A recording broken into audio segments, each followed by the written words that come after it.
Bismillahirrahmanirrahim. Assalamualaikum warahmatullahi wabarakatuh. Waalaikumsalam warahmatullahi wabarakatuh.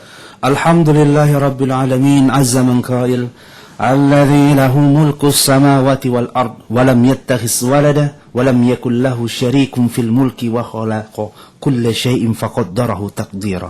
Allahumma shalli wa sallim wa barik ala nabiyyina Muhammad sallallahu alaihi wasallam wa alihi. Sahabat inspiratif rahimakumullah, sampai kita di ayat kedua dari surah Al-Furqan. Seperti yang telah dibacakan tadi, Allah berfirman, alladzi lahu mulkus samawati wal ard. Yang memiliki, Allah lah yang memiliki kerajaan langit dan bumi. Walam yattakhiz walada, tidak mempunyai anak. Walam yakul lahu syarik, tidak ada sekutu baginya dalam kekuasaannya, fil mulki. Wa khalaqa kulla syai'in, dan dia menciptakan segala sesuatu, faqaddarahu taqdira, lalu menetapkan ukuran-ukurannya dengan sangat teliti dan tepat. Sahabat inspiratif rahimakumullah, kita masih pada konteks tema kekuasaan Allah dan keharmonisan ciptaannya. Subhanallah, kita mampu saat ini bertemu di ruang dengar kita. Alladzi lahu mulkus samawati wal ard. Karena Allah lah yang penguasa, yang memiliki kerajaan langit dan bumi ini. Tahukah kita bahwa atmosfer yang menghalangi bumi 500 km dengan berbagai macam lapisannya adalah lapisan yang tidak tampak oleh mata kita, yang mampu melindungi kita dari sengat panas matahari yang bisa mencapai 2500 derajat Celcius ketinggian panasnya, yang bisa sampai ke bumi. Dan saat ini ketika kita baru panas berapa derajat Celcius saja, kita sudah kepanasan ya di Medan, belum lagi kita bicara tentang bagaimana di Mesir Ustaz Zainal ya, yang luar biasa derajat Celciusnya. Ini sekarang 2500 derajat Celcius jikalau tidak ada atmosfer. Mulkus samawati wal ard. Kita masih bisa sampai saat ini seperti ini. Dingin suhu yang stabil. Andai kata pun dingin, tidak terlalu dingin sekali, tidak kita rasakan bagaimana di kutub sana. Itu saja yang sudah terlindungi. Jikalau panas tadi mencapai 2500 Celcius, kurang lebih dingin bisa mencapai di angka 500 derajat Celcius minus. Ini jikalau tanpa atmosfer. Mulkus samawati wal ard. Kemudian bagaimana perperangan benda-benda angkasa, komet dan planet yang saling bertabrakan. Bukan hanya gunung yang terbang, bahkan sebesar bumi pun, bahkan lebih dari bumi, itu saling bertabrakan di alam semesta. Sehingga yang sampai di bumi sejenis seperti batu-batuan, itu hanya pecahan karena halangan atmosfer tersebut.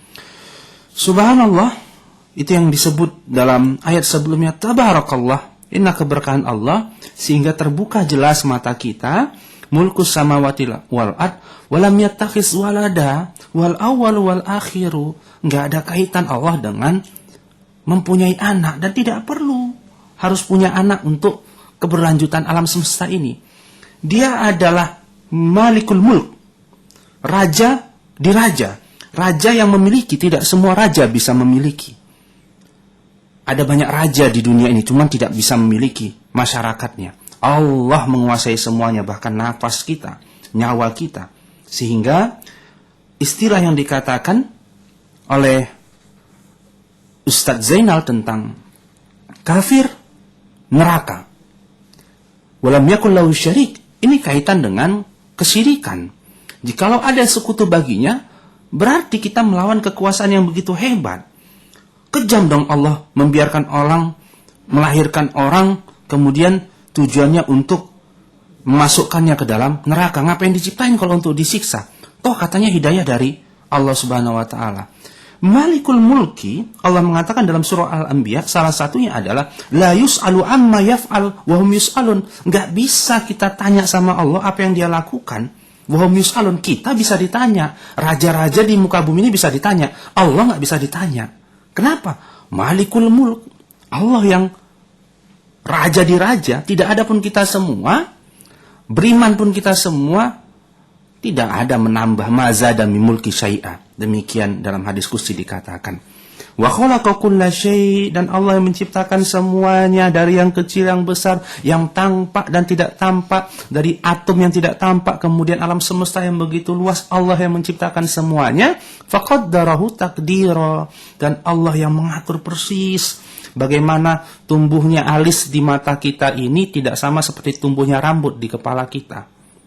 Subhanallah amma yusyrikun. Semoga kita tidak menjadi orang-orang yang syirik kepada Allah. Di studio ada Ustadz Zainal yang insyaallah mampu menguatkan motivasi dan keyakinan kita dan mengambil inspirasi yang lebih luas lagi dari ayat ini. Tafadhol Ustaz. Terima kasih Ustaz Fadli.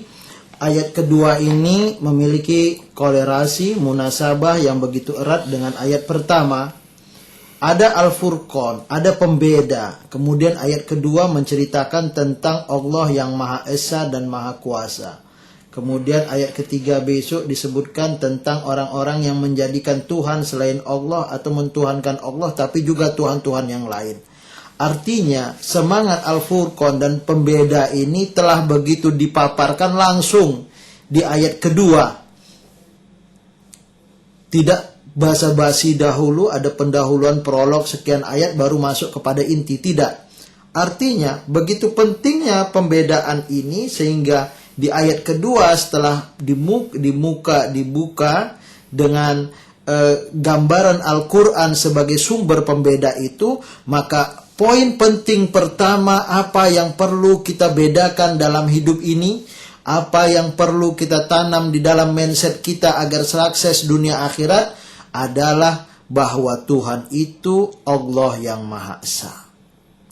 Pendengar inspiratif, sungguh luar biasa panding pode kita di sini, Bapak pendiri bangsa Indonesia yang menempatkan ketuhanan yang Maha Esa di sila pertama dari Pancasila kita. Allah menggambarkan itu di dalam surat Al-Furqan langsung setelah ayat pertama. Apapun ceritanya, ketuhanan yang Maha Esa adalah pembeda dari ketuhanan yang lain, yang menganut paham 2, 3 ataupun lainnya. Jadi di ayat kedua ini Allah Subhanahu wa taala ingin mengatakan kepada kita, berimanlah, karena iman adalah sumber pembeda dari kekafiran. Berimanlah kepada Allah sebagai Tuhan yang Maha Esa, pemilik alam semesta, pencipta langit segala sesuatu, mentakdirkan apa-apa dengan takarannya. Itu akan mengarahkan kita kepada jalan yang selamat.